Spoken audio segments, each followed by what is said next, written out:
Hello! Aujourd'hui, je vais tester un nouveau format. Désolée pour les nouveautés.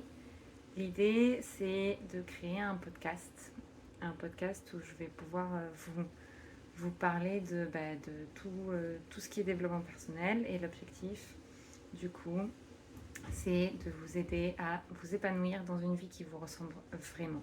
Pas la vie que les autres ont envie pour vous, pas la vie que la société a envie pour vous, pas la vie que vos parents ont envie pour vous, mais celle qui vous ressemble et qui vous correspond totalement.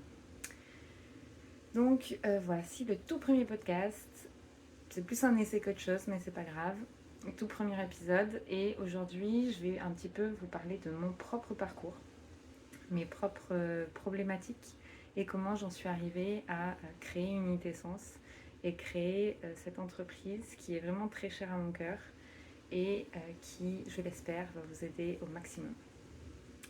Pour venir un petit peu sur mon parcours, j'ai eu une enfance relativement normale, mais j'ai toujours senti que j'étais un petit peu décalée par rapport aux autres, tout simplement, et je me suis très longtemps sentie pas à ma place, tout simplement.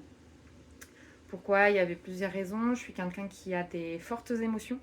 Je peux très bien rigoler très facilement. Je suis très bon public. Mes amis le savent très bien. Mais aussi, je suis très émotive et du coup, je me mets à pleurer très facilement. Ce qui a longtemps été une source pas de problème pour moi, mais plus une source d'inquiétude.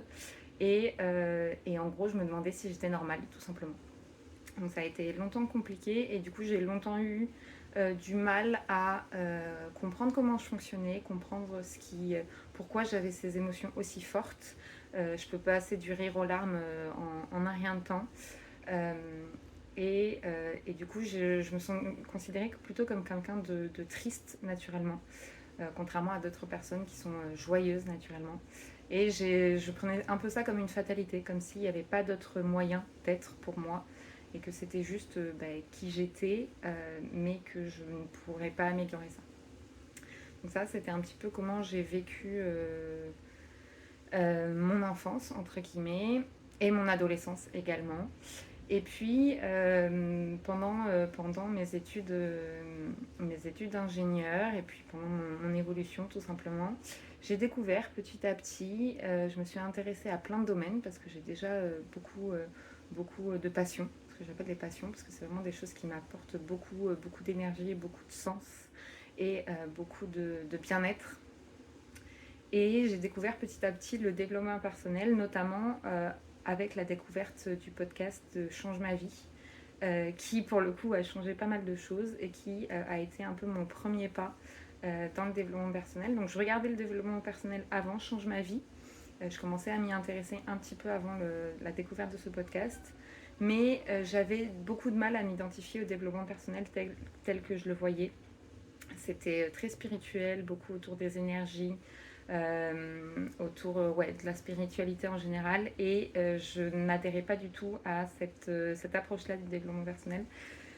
C'était pas du tout quelque chose qui correspondait à mon envie ni mon besoin d'ailleurs. Moi j'avais un besoin d'une vue beaucoup plus logique, beaucoup plus concrète aussi, de comment je pouvais améliorer mon état mental et améliorer mon état émotionnel au quotidien. Et donc beaucoup plus lié à la compréhension de moi-même, à la compréhension de comment mon cerveau fonctionne.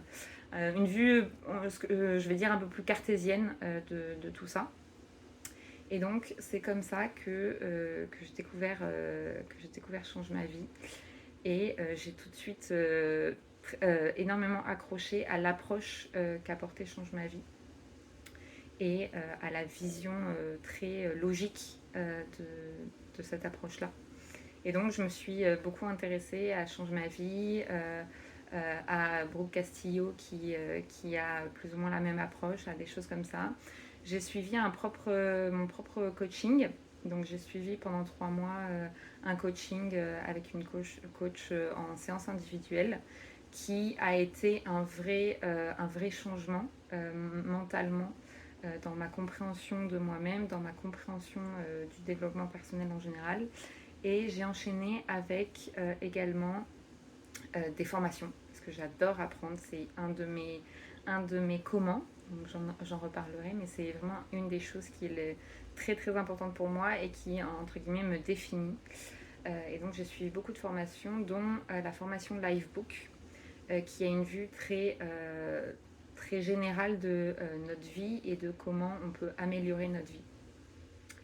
Et puis voilà, en continuant à apprendre, en continuant à pratiquer, en continuant à tester des nouvelles choses, à m'informer sur plein d'exercices différents, plein de visions, plein de concepts différents, et ben, j'ai eu envie en fait de transmettre ce que j'avais pu apprendre, de transmettre tous ces exercices qui avaient été très utiles pour moi et qui ont réellement changé ma façon d'agir, ma façon de me comprendre, ma façon de vivre ma vie et d'avancer dans la vie tout simplement.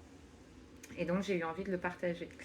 Et donc c'est pour ça que j'ai créé Unité Sens et que je mets toutes mes connaissances dans Unité Sens, dans mon entreprise, et que je vous partage tous ces éléments.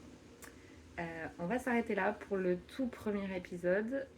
Donc ce sera juste mon parcours, mais je vous retrouve très vite avec d'autres épisodes.